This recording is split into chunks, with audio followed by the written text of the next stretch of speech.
Guys, pag-usapan natin yung paano ba yung Pasko dito sa Ireland.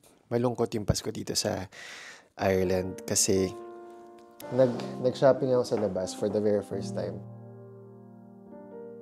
It's December 22 today and naisip ko lang na mag-vlog guys na to sit down with you and talk about kung ano yung experience ko dito sa Ireland kapag Christmas time. If you can see the mess there, nag-shopping ako sa labas for the very first time. Dito guys, pag December, pag winter season, laging umuulan. Sobrang dilim sa labas, mga 3 o'clock pa lang, sobrang dilim na. Hindi nakaka-enggan yung lumabas. Namili na rin tayo ng mga pangregalo. Pag lumalabas ako, before, when I was younger, ang binibili ko, ang punapuntahan ko yung mga damit, mga sapatos. Hindi na ako ganun. Tapos parang ang nagka-catch ng attention ko is yung mga ganito, moisture absorber. So, dito kasi sa Ireland, guys, sobrang yung humid, basa yung air. Yung bahay mo is kulob and hindi maganda yung circulation. So, nagkakaroon ng mga molds. Happiness ko ngayon, mga ganito, mga panglinis ng bahay. Kitchen sink caddy.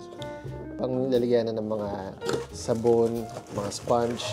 Pumili tayo ng soap dispenser, panghugas ng pinggan.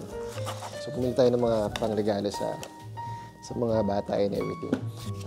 Bagong toys.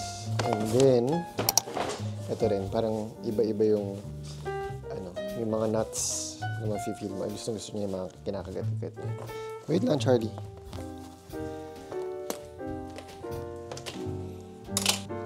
Gusto mo ba? Hindi mo nakakainin yung mga furnitures? Okay, take it. So guys, kuha lang tayo ng coffee. And merong subscriber na nagsabi, tuwa daw siya pag nagtitimpla ako ng kape. Christmas blend with real cinnamon spice. So, caramel syrup na ginagamit ko is Moonin yung pangalan niya.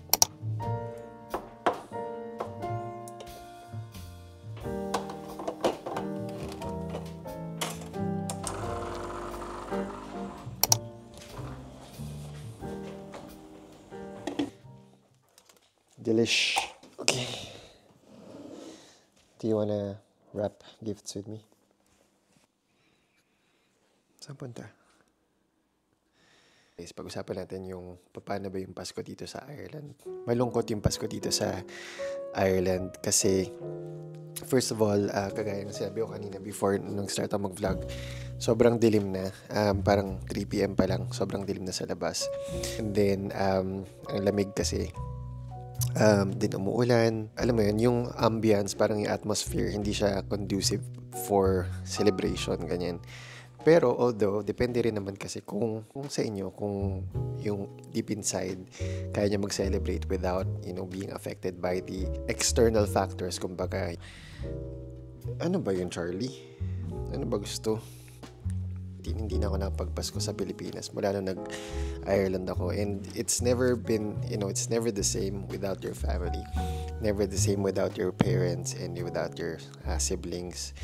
Ito, minsan nag-aaway-aaway kayo, ganyan, tuwing may mga holidays. Kaya, alam mo yun, pag may mga family gathering, meron kayong mga conflict, pero gano'n, iba pa rin yung feeling ng kasama mo yung family mo. And, syempre, iba yung tradition natin sa Philippines versus sa tradition dito sa Ireland. Dito sa Ireland, guys, kasi usually kapag Christmas Day, or kahit Christmas Eve, nasa loob yung mga tao. Hindi sila, walang kasi siguro dahil malamig sa labas, or dahil umuulan, walang celebration outside. They're all inside their houses. Yun yung parang namimiss ko sa Philippines kasi kasi sa Philippines, di ba, pag lalabas ka, punta ka sa mall or punta ka sa labas ng bahay nyo, marami ka pa rin taong makikita. Dito kasi pag lumabas ka, kahit Christmas Eve or Christmas Day, wala ka talaga makikita. Nasa loob lang talaga sila lahat. Siyempre yung tradisyon natin sa Philippines, yung nakalakihan ko is parang Christmas Eve, doon tayo nagsa-celebrate ng 24th ng madaling araw. Pupunta tayo sa simbahan and then may program sa simbahan and then after nun, lalakad ka sa street, from the church. Ang daming vendor sa street, ang daming nagtitinda ng mga poto-bongbong, titinda ng mga bibingka. Dito kasi walang ganon. Uwi tayo sa bahay, after ng mass, magkakainan tayo para Noche Buena and everything. Next day, we wear our best clothes, pumunta tayo sa mga kamag-anak natin, makikipasko tayo, makikikain tayo.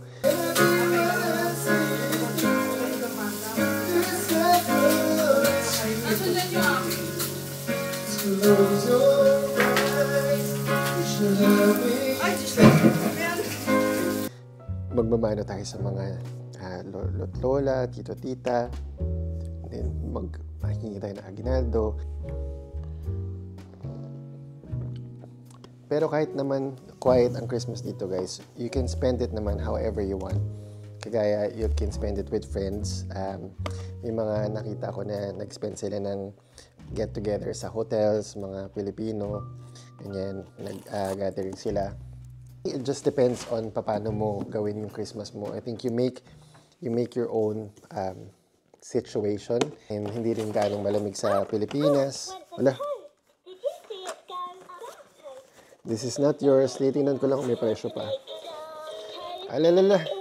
But anyway guys, that's all for this vlog. I just wanted to chat with you guys. Sana kung nasaan man kayo guys na ma-celebrate niyo yung Pasko ng alam mo yun, ng masaya yung puso nyo na kahit ano man ang nangyayari sa family, sa personal, sa work, there's always a reason to celebrate. And I think one of the best gifts that we can give ourselves is to parang appreciate all the things that we're given. So Merry Christmas and Happy New Year po sa inyo lahat.